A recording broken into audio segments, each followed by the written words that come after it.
Hello students, welcome to परम class. आज हम पढ़ेंगे जनरलाइज कोऑर्डिनेट के बारे में। इससे पहले हमने डिग्री ऑफ फ्रीडम कांस्टेंट के बारे में स्टडी किया था प्रीवियस चैप्टर में। डिग्री ऑफ फ्रीडम के अंदर हमने पढ़ा था कि अगर किसी भी एक एटम की या पार्टिकल की या किसी भी ऑब्जेक्ट की लोकेशन को हमें स्पेसिफाई करना होता है तो उसके लिए हम डिग्री ऑफ फ्रीडम का यूज़ करते हैं। मान लो आपके पास n फ्री ऑब्जेक्ट हैं और उनका आप डिग्री ऑफ फ्रीडम बता रहे हो n ऑब्जेक्ट के लिए, तो वो कितना आ जाएगा, 3n आएगा। ठीक है। अगर उसी ऑब्जेक्ट के अंदर कांस्टेंट भी हैं तो हर एक कांस्टेंट क्या करेगा, एक डिग्री ऑफ फ्रीडम को रिमूव कर देगा। ठीक है। अगर मान लो total number of degree of freedom एक सिस्टम के अंदर n है, वहां पे कितने ऑब्जेक्ट हैं, n ऑब्जेक्ट हैं, तो वहां पे जो n कांस्टेंट होंगे उसके लिए जो वैल्यू आएगी वो कितनी आ जाएगी, 3n माइनस n। ये 3n किसको रिप्रेजेंट कर रहा है, डिग्री ऑफ फ्रीडम को, और n किसको रिप्रेजेंट कर रहा है, कांस्टेंट को। जनरलाइज कोऑर्डिनेट के अंदर क्या है आइडिया दिया इन्होंने कि जो एक्सेस नंबर और unnecessary number of degree of freedom present है एक सिस्टम के अंदर, अगर उनको एलिमिनेट करना है और उसको रिमूव करना है तो उसके लिए हम जनरलाइज कोऑर्डिनेट आइडिया यूज करते हैं। तो इसको हम इस तरीके से डिफाइन करेंगे, the set of independent coordinate sufficient in number to specify the configuration of system. This is generalize coordinate कि इंडिपेंडेंट कोऑर्डिनेट का एक सेट है और वो एक सिस्टम के अंदर जो नंबर हैं उनकी कॉन्फ़िगरेशन को स्पेसिफाई कर रहे हैं। That is known as generalize coordinate. अब जनरलाइज की कोऑर्डिनेट की डेफिनेशन से हमें दो सिंप्लीफिकेशन मिलती है। फर्स्ट सिंप्लीफिकेशन के अंदर ये क्या कहता है कि जो कांस्टेंट है उनको, कांस्टेंट फोर्स को हम क्या करेंगे, इलिमिनेट कर देंगे। ठीक है, इसका इलिमिनेशन होगा फर्स्ट पॉइंट। सेकेंड पॉइंट के अंदर क्या कहता है कि जो जनरलाइज कोऑर्डिनेट्स हैं वो कंप्लीटली इंडिपेंडेंट होंगे टू ईच अदर, वो किसी पे डिपेंड नहीं करेंगे। ये दो पॉइंट हमें इस डेफिनेशन से मिलते हैं। अब देखो जनरलाइज कोऑर्डिनेट को किस तरीके से लिखा जाएगा, यहाँ पे हम लिख रहे हैं Q से इसको डिनोट कर रहे हैं, तो ये आ जाएगा Q1, Q2, Q3 and up to sworn. यहाँ पे हम लिखेंगे Q3n माइनस n, ये कांस्टेंट के लिए आ जाएगा। ठीक है, इसको हम इस तरीके से भी लिख सकते हैं QI, यहाँ पे I की वैल्यू चलेगी 1, 2, 3 and up to so on 3n minus n की फॉर्म में।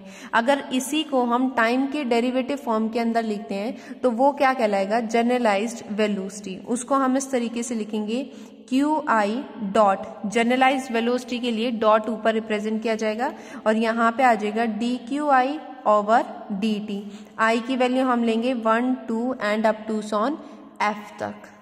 F यहाँ पे डिफाइन कर रहे हैं number of degree of freedom को। अगर जनरलाइज कोऑर्डिनेट के बारे में एग्जाम में आपसे पूछा जाता है तो सबसे पहले आपको ये डेफिनेशन देनी है, फिर उसके बाद डेफिनेशन से दो सिंप्लीफिकेशन देनी है, फिर आपको ये फॉर्मूला बताना है और इस फॉर्मूले को हम इस तरीके से भी लिख सकते हैं, फिर आपको ये बताना है। अब इसकी कुछ कंडीशंस हैं जनरलाइज कोऑर्डिनेट्स की जो फॉलोइंग पॉइंट्स के ऊपर डिपेंड है। फर्स्ट पॉइंट इसके अंदर आता है जो जनरलाइज कोऑर्डिनेट होते हैं वो एक सिस्टम की कॉन्फ़िगरेशन को स्पेसिफाई करते हैं।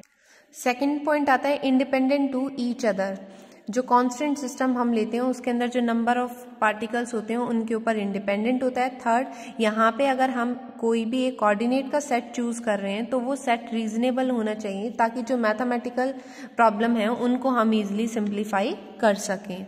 अब यहाँ पे हम एक एग्जाम्पल की हेल्प से समझेंगे जनरलाइज कोऑर्डिनेट को। यहाँ पे हम कोऑर्डिनेट मोशन निकाल रहे हैं एक पार्टिकल का जिसको हम एक्स वाई प्लेन में ले रहे हैं। एक्स वाई, यहाँ पे एक पार्टिकल जो है वो रोटेट कर रहा है, इसको हम ओरिजिन बोलेंगे, ओ पॉइंट। यहाँ पे ये पोजीशन हमने ले ली कि इस पोजीशन पे है, इस पे इसके coordinate along the x axis x होगा और वाई एक्सिस के अलोंग हम वाई लेंगे, एक्स वाई इसके कोऑर्डिनेट आ जाएंगे। इसको हम इसके साथ ज्वाइन करा देंगे। यहाँ पे ये एंगल बना रहा है थीटा और ये जो इसका डिस्टेंस है इसको हम यहाँ पे क्या कंसीडर कर रहे हैं, ए कंसीडर कर रहे हैं। तो जब आप यहाँ पे एक्स और वाई के लिए इक्वेशन लिखते हो तो इक्वेशन हमारे पास क्या आ जाएगी, एक्स के अलोंग ए कॉस थीटा, एक्स एक्सिस के अलोंग जो एंगल होता है वो क्या होगा, कॉस चलेगा बेस के अलोंग, और परपेंडिकुलर के अलोंग क्या चलेगा, साइन। हम यहाँ पे ये वाली ट्रायंगल यूज कर रहे हैं, ये ए है तो ये भी किसको रिप्रेजेंट कर रहा है, ए को रिप्रेजेंट कर रहा है, और ए यहाँ पे किसको डिफाइन कर रहा है, radius of this circular wire.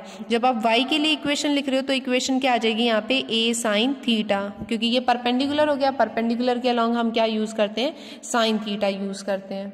तो ये रिप्रेजेंट कर रहा है मोशंस को, पार्टिकल के मोशंस को, और ये हम जनरलाइज कोऑर्डिनेट की फॉर्म के अंदर यहाँ पे लिख रहे हैं। ऐसे ही आप अनदर एग्जांपल ले सकते हो सिंपल पेंडुलम का। सिंपल पेंडुलम के अंदर वहाँ पे वो थीटा बनाता है, जैसे हमने ये लिया बॉब, यहाँ हम एक बॉब ले रहे हैं, ये मूव कर रहा है। जब आप इसको ज्वाइन कराओगे इसके साथ और इसके साथ इसकी लेंथ चेक कर रहे हो तो यहाँ पे ये क्या बना रहा है, एंगल बना रहा है थीटा, इसके अलॉन्ग इसका सस्पेंशन हो रहा है। अब नेक्स्ट इसमें आता है जनरलाइज कोऑर्डिनेट का फायदा क्या है, क्या क्या इसके एडवांटेजेस हैं। जनरलाइज कोऑर्डिनेट जो हैं वो क्या करते हैं, इंडिपेंडेंट सिस्टम लेते हैं, एक दूसरे पर डिपेंड नहीं करते। जो मैथमेटिकल कैलकुलेशन होती है उसको इजी बनाते हैं, नंबर ऑफ इक्वेशंस को रिड्यूस करके।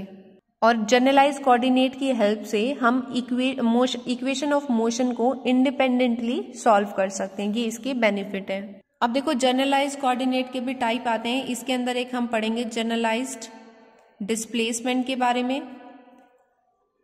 नेक्स्ट आपका आएगा जनरलाइज्ड वेलोसिटी। नेक्स्ट आ जाएगा एक्सेलेरेशन, ये एक दूसरे से कोरिलेट करेंगे यहाँ पे। नेक्स्ट आपका होगा मोमेंटम, और उसके बाद नेक्स्ट हम पढ़ेंगे फोर्स के बाद नेक्स्ट आ जाएगा यहाँ पे पोटेंशियल।